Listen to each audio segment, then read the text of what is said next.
When we create from three-dimensional reality, we're creating from lack and separation. In other words, you're driving down the road and you see someone driving a car that all of a sudden you realize that you don't have.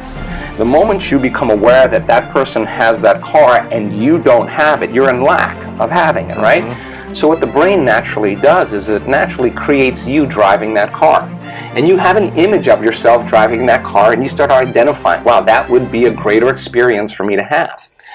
The problem is the distance between the thought of what you want and the experience of actually happening for most people is the concept called time, right? Between cause and effect, right? Uh-huh. So some people develop the ability to manage themselves and manage their life. They develop certain skills and they can pay for it and they can get it very quickly. The problem is when the novelty of that experience wears off, the car, and they're no longer identifying with that, and the feeling of emptiness and lack comes back. They need to find something else. They got to go and find something else. And so there's this game that goes on where you never have enough, right? And that's the lack game, right?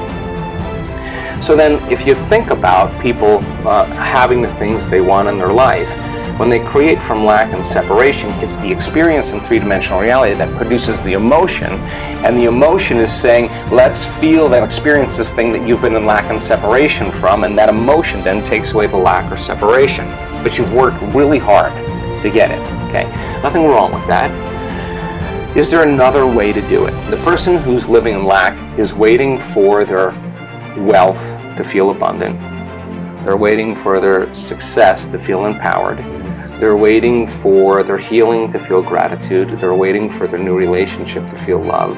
They're waiting for their mystical experience to feel awe. That's the Newtonian model of reality, of cause and effect. Waiting for that event to happen to take away this separation or lack. Nothing wrong with it. It's the way most people create.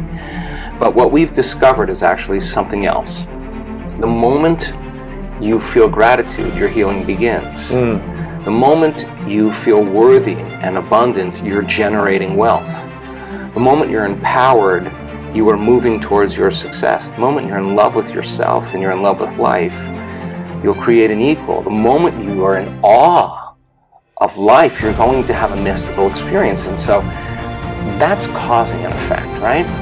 So then if you can teach people then how to create, instead of from lack or separation, but create from wholeness, and create from what we call the quantum field instead of three-dimensional reality. The way first of all, it takes knowledge, okay? The quantum field is an invisible field of energy that exists beyond our senses. You can't see it, you can't smell it, you can't taste it, you can't hear it, you can't feel it.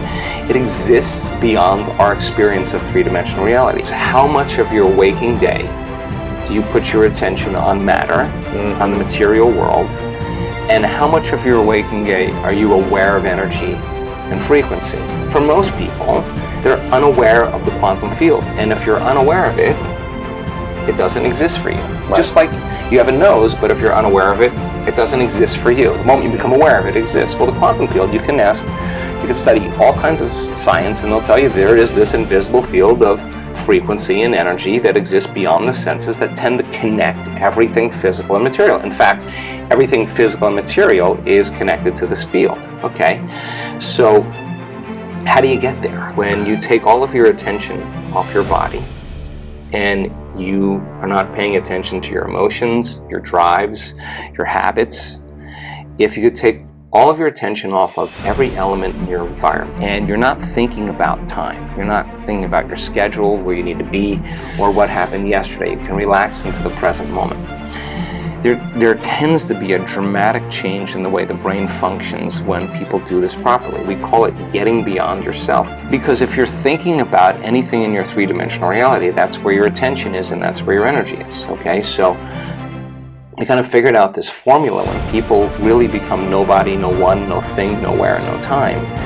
They're pretty much all of a sudden outside the constraints of the Newtonian world of got to do something to get an outcome. And if you can teach people how to linger there without a name, without a face, without a profession, without a family, without a culture, without a past, without a disease, you teach them how to be in this place we call the unknown, right? And you teach them that from that place, that invisible field, is where everything material comes from. And if they could create coherence in the brain, you need a strong signal in the brain. The more coherent the brain, the more stronger the signal. When you put your attention on space and you divert your attention, the act of sensing without thinking actually starts to slow the brainwaves down. Not only slow it down, but all of a sudden cause the brain to start reintegrating. It starts to synchronize, right? And so you see different compartments of the brain that were firing out of order start to resonate. They start to communicate. They're all of a sudden synchronizing, and what syncs in the brain kind of links in the brain. So when a person has their whole entire brain firing in rhythm, that's a very strong signal that you can send out into the field. So then the clear intention tends to be a very important element that we have to get down. And the more coherent the brain, the more clear the signal for that intention. So with intention and attention, we could actually make thought more real than anything else. The signal sent out isn't enough. You gotta have to draw the experience back to you. So if you're creating from the field instead of from matter, right? There's a very strong possibility that you'll shorten the distance between the thought of what you want and the experience of having it. And when there's a vibrational match between your energy and that future that you want to experience, now if you're creating from the field, you actually don't go anywhere to get it. You actually draw it to you. So here comes the synchronicities, the serendipities, the coincidences, the opportunities, and they come out of nowhere. And you say, I don't understand. I didn't do anything. Well, you changed your energy. And so then the other element is a coherent heart, right? And the heart has a magnetic signature. And the magnetic signature is what draws reality to us, right? So you combine that clear intention with a coherent brain. Now here's the key.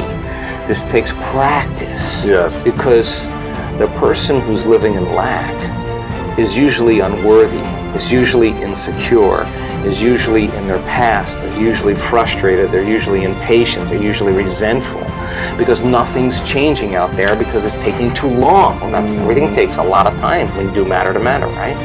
But now let's do something that would be really cool.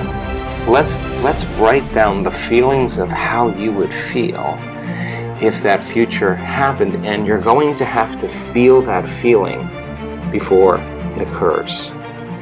So now, okay, what does an abundant person feel? Pretty much free, in love with life, grateful to be alive, abundant.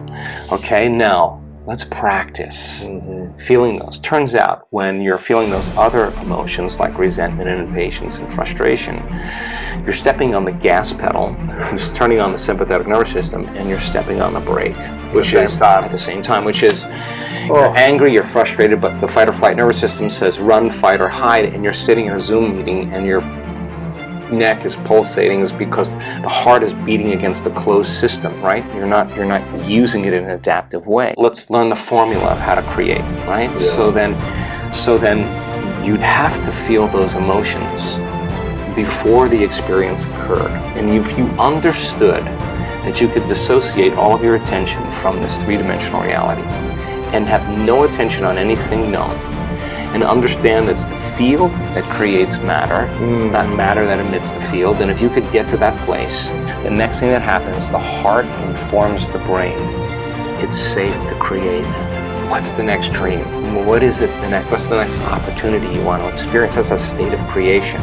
So now you have a Wi-Fi signal. You got a coherent brain, that's a directive, that's a signal out, and you got this coherent heart, that's what draws it to us, right? You combine those two, and if there's a vibrational match between your energy and that potential in the quantum field, and you're feeling abundant, and whatever your brain associates with being abundant, that's your call. That's what the creative process is. This is the creative center.